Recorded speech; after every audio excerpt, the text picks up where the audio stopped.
because recognition hit like a delayed wave and someone whispered her name, and Naomi Carter. No, just Naomi.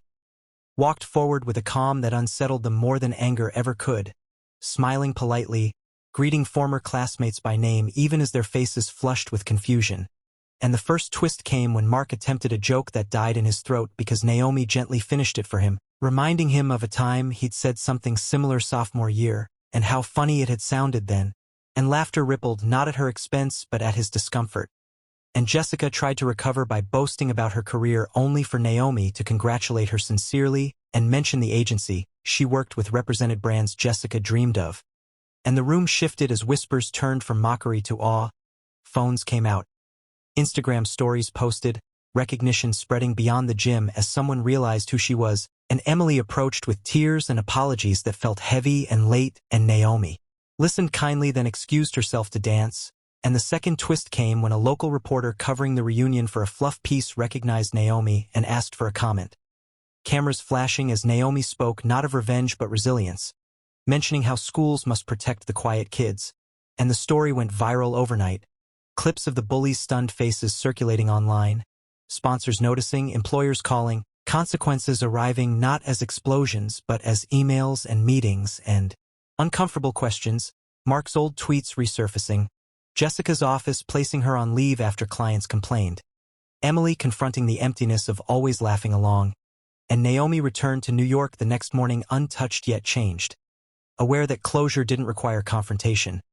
Months later, Naomi funded a scholarship at her old school in her mother's name, insisting it support students who felt invisible. And when the committee reached out separately with explanations and excuses, Naomi responded once with grace and boundaries.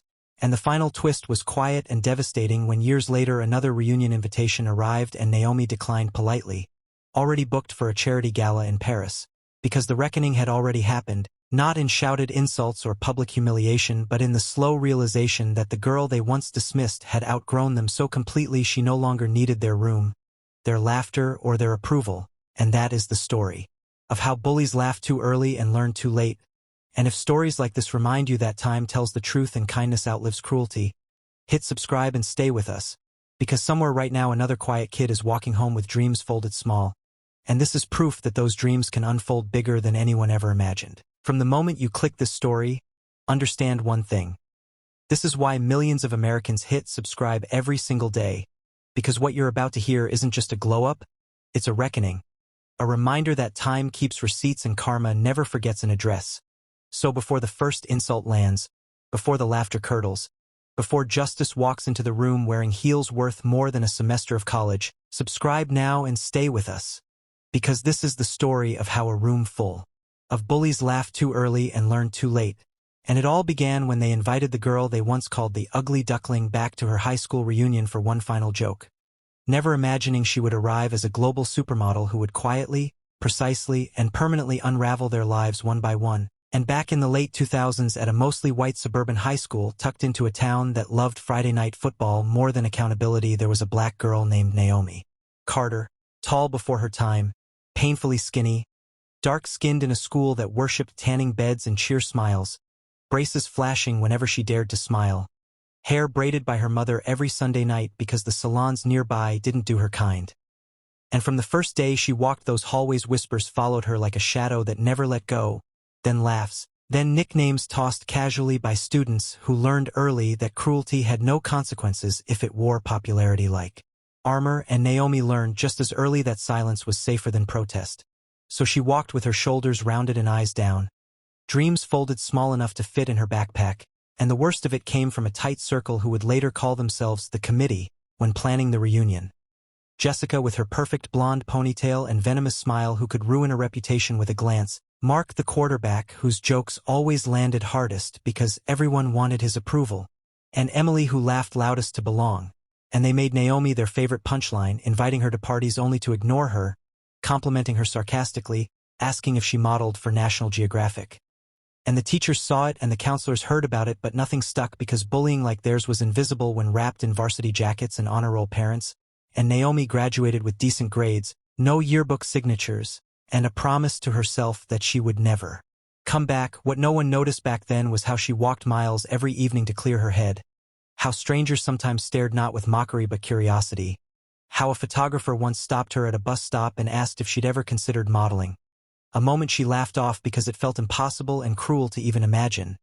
Yet the seed stayed planted while she worked 2 jobs through community college, sent money home, and slowly learned to stand straighter, to meet her reflection. Without flinching, and years passed as social media bloomed and the same people who had tormented her built carefully filtered lives online. Marriages, babies, office promotions. While Naomi moved to New York with 1 suitcase after a chance encounter turned into a test shoot, then a contract, then runways in Milan and Paris, her face appearing on billboards so large they erased the sky, her skin celebrated as luminous, her walk studied and copied, her name shortened to just Naomi, like she needed no last name, while the girl who once hid in bathroom stalls learned the power of being seen. And when the 10-year reunion rolled around, Jessica, now a marketing assistant clinging to relevance, suggested inviting Naomi, pulling up an old Facebook profile that hadn't been updated in years, and the group laughed imagining her awkward entrance and cheap dress, framing it as closure and inclusivity, while privately planning a joke so small it felt safe, until Naomi received the email, stared at it for a long time, and decided not out of revenge but curiosity that she would go. And the night of the reunion held in the same gym that once echoed with laughter at her expense, the committee gathered early, sipping cocktails and scanning the door until the music paused and heads turned as a woman entered wearing a sleek black gown that moved with her like liquid confidence. Hair natural and sculpted, face familiar yet unreal, and the room fell into a hush too long to be polite.